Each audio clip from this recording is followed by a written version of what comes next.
Après avoir vu le développement du cône et du tronc de cône régulier, nous allons voir maintenant l'intersection d'un cône avec un cylindre. Donc il s'agit toujours d'un cône régulier et d'un cylindre régulier. Donc le sommet toujours au centre. Et merde, on recommence. Nous allons voir maintenant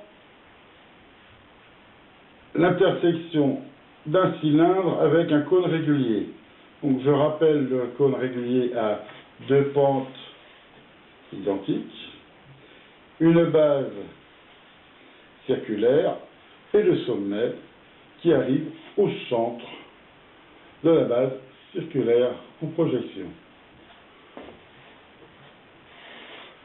Nous allons donc voir pour commencer comment nous allons tracer les courbes, les pénétrations et enfin le développement du cylindre et du cône.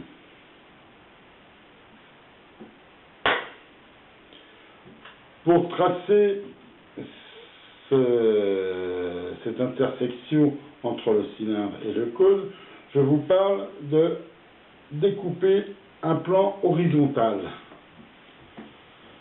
qui nous permettra de voir à la fois le diamètre du cône au niveau du plan et l'intersection avec les deux génératrices du cylindre. Donc concrètement, on découpe et on obtient une vision à la fois du diamètre du cône au niveau du plan et l'intersection, on voit très bien, au niveau des génératrices. Et pour tracer cette intersection, à chaque génératrice, nous découpons le plan horizontal qui va dans le prolongement des génératrices, aussi bien en haut qu'en bas. Évidemment, pour le sommet du cylindre comme à sa base, nous voyons la vraie grandeur de l'intersection, donc on ne découpera pas de plan à ce niveau-là. Je viens de tracer l'épure du cône et de l'intersection avec un cylindre. Donc vous pouvez le reconnaître ici et ici. J'ai tracé les génératrices, mais uniquement celles du cylindre, pas celles du cône. Pourquoi? Le procédé que nous allons utiliser est assez simple. Pour connaître le point exact d'intersection entre le cône et le cylindre, nous allons couper des tranches à hauteur de chaque génératrice, qui nous permettra de déduire le diamètre de la base du cône. Bref, nous allons couper une tranche et à chaque fois nous allons reproduire cet ensemble, donc avec les deux intersections. Là ici on est sur une génératrice qui est la 4, 10, voilà 4 ici, 10 ici, et nous allons partir sur celle-ci. Donc 4, 10, nous voyons que la génératrice arrive jusqu'ici, et que c'est ce plan de coupe. Donc nous allons prendre le rayon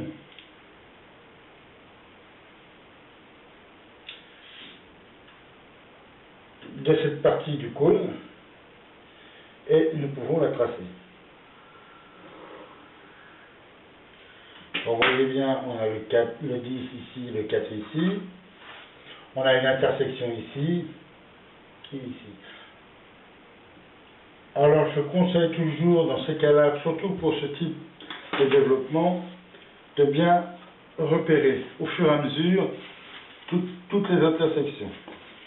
Donc vous voyez ici le plan de coupe du cône, et le plan de coupe du cylindre en horizontal. Donc nous avons les premières intersections qui sont ici. Comme on les a ici, on peut déjà la remonter directement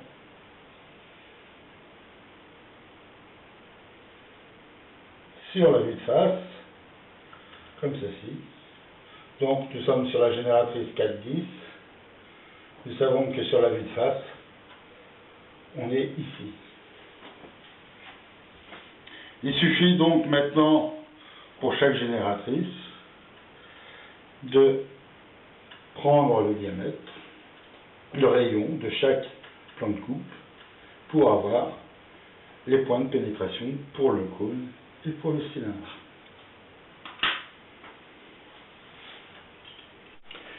Je viens de finir de reporter tous mes points, donc en utilisant toujours mes plans de coupe. Donc, je prélève le rayon du plan de coupe, je trace, j'obtiens deux intersections que je relève après sur la vue de face. Pour tous mes points du 1 au 12. Donc maintenant il ne me reste plus qu'à relier mes points.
Et voilà, j'ai le tracé de ma pénétration vue du dessus et vue de face. Maintenant, nous allons préparer notre épure pour le développement du cône et aussi du cylindre. Quoique le cylindre en lui-même, on est toujours sur de la vraie grandeur. Donc il nous suffit, comme pour une intersection avec un cylindre, de simplement de répercuter la longueur des génératrices sur notre développé, qui a été divisé en 12 parties. Je vous parlais surtout, et je le répète une fois de plus, l'importance des repères. Là, elle est beaucoup plus importante, parce que là, nous allons préparer donc l'épure pour le développement du cône et de sa pénétration. Donc, les génératrices que nous allons utiliser sont les génératrices qui vont passer par l'intersection entre le cône et le cylindre. Et nous apercevons ainsi, et là, cela devient très très important, qu'il faut repérer immédiatement. Je vais enlever certains traits de construction pour garder de la clarté.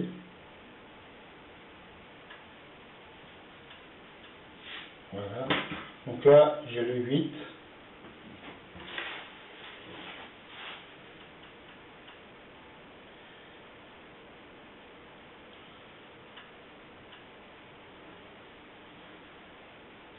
Là, j'ai le 9.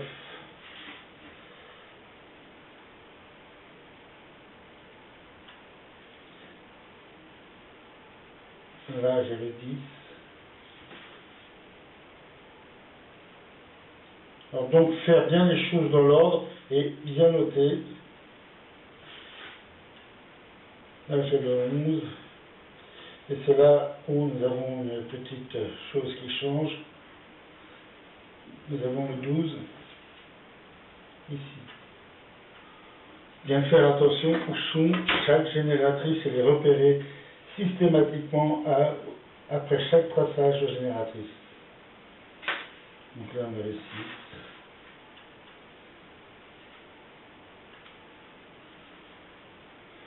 a le 5.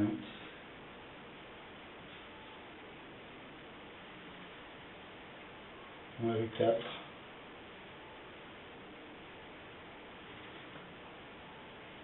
On a le 3.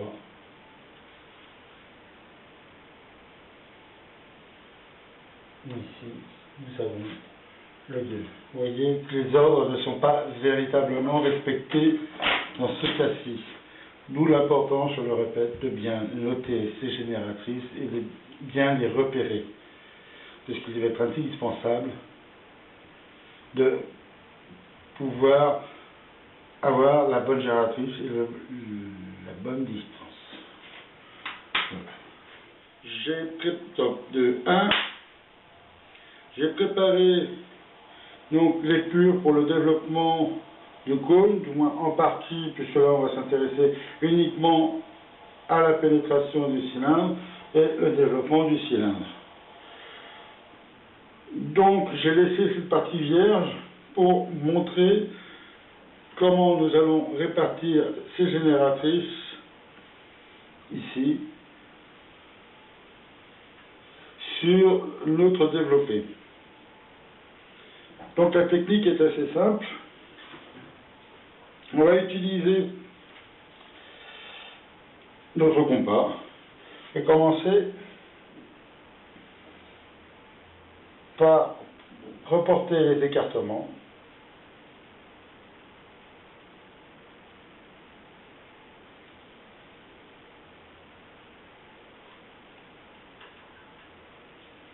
sur notre développé. Alors, on pourra dire que ce n'est pas vraiment très précis, mais comme nous sommes de courbe à courbe, les écarts ne sont pas très importants. Et donc, comme je le disais, et j'insiste énormément là-dessus, on repère au fur et à mesure toutes ces génératrices. Puisqu'il faudra qu'elles soient bien dans le bon ordre.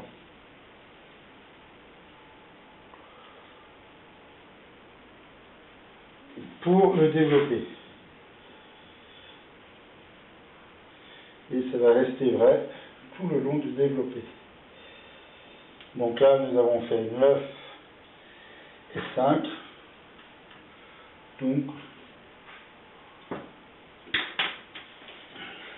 on reporte bien 9 et 5.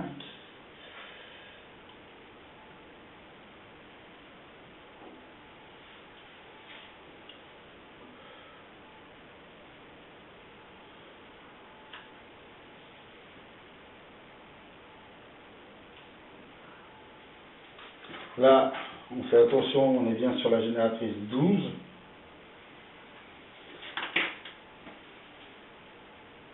Et 2. Alors comme nous sommes sur une construction symétrique, ce n'est pas la peine d'aller chercher à chaque fois les écartements pour chaque génératrice. Vous ne les faites que d'un côté et vous les reportez sur les deux côtés ici.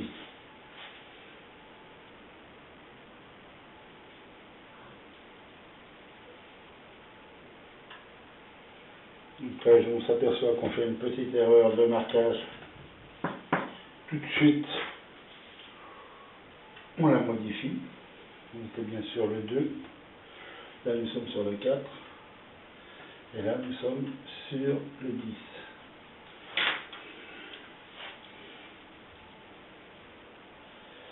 Alors, évidemment, la différence, l'erreur sur les génératrices peut avoir une incidence assez importante. Donc voilà, et nous finissons par la 11 et la 3. Là c'est la 3, là c'est la 11. On a bien 1, 2, 3, 4, 5, 6, 7, 8, 9, 10, 11, 12 génératrices. Donc après il suffit de tracer chez les génératrices.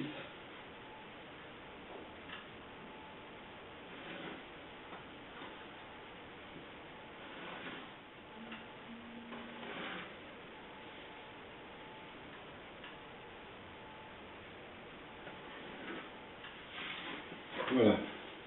Donc,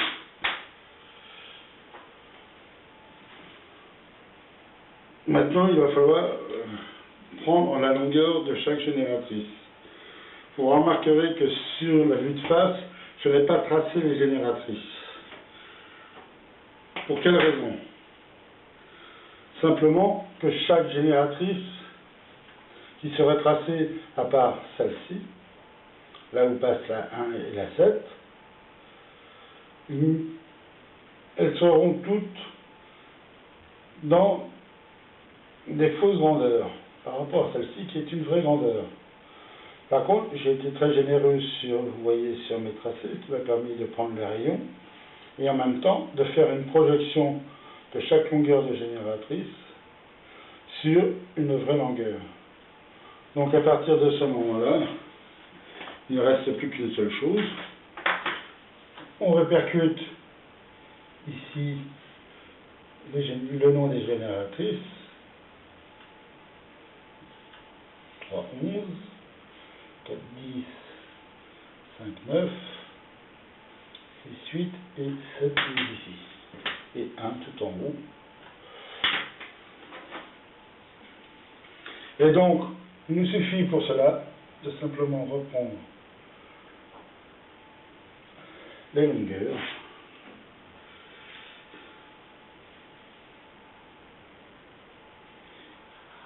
Donc là, nous avons la 1.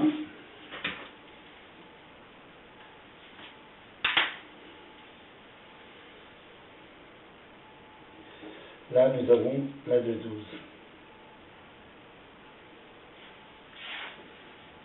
De 12. C'est là qu'il ne faut pas se tromper. Sur les génératrices. 3, 11.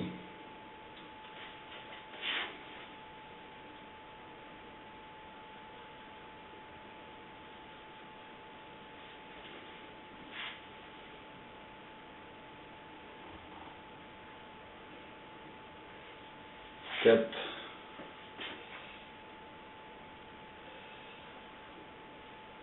10,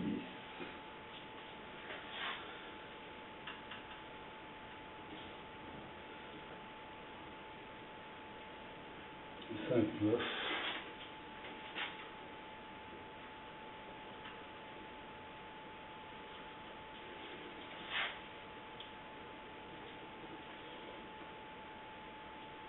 6, 8. Alors, toujours sur la vraie grandeur, c'est une obligation. 6, 8, et enfin, la dernière, 7.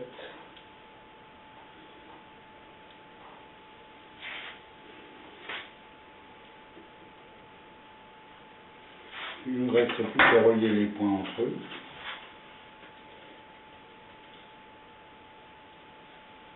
On va apparaître la pénétration.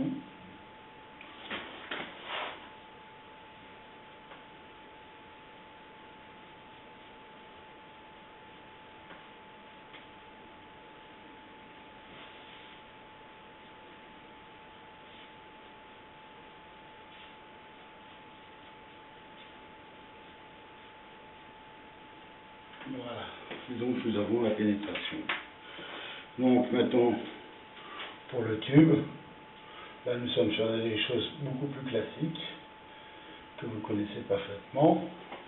Donc le 1 se trouve ici, 2, 12.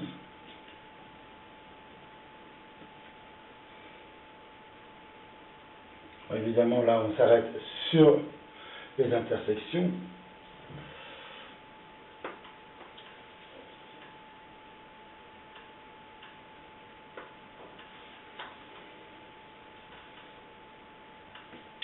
Trois, 11.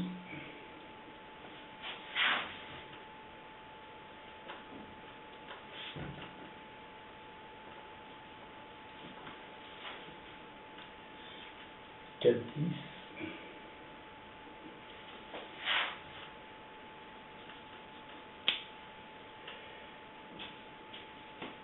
3. Technique.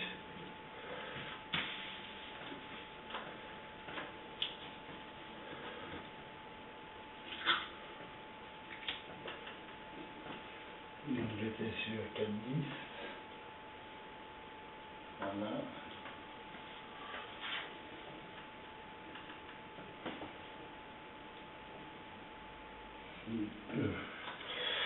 5-9. Je ne passe en élevé, pinceau.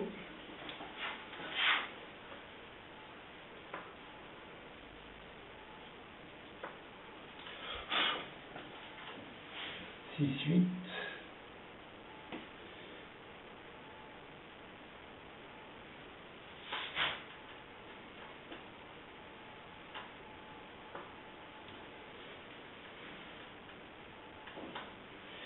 7. Pour finir.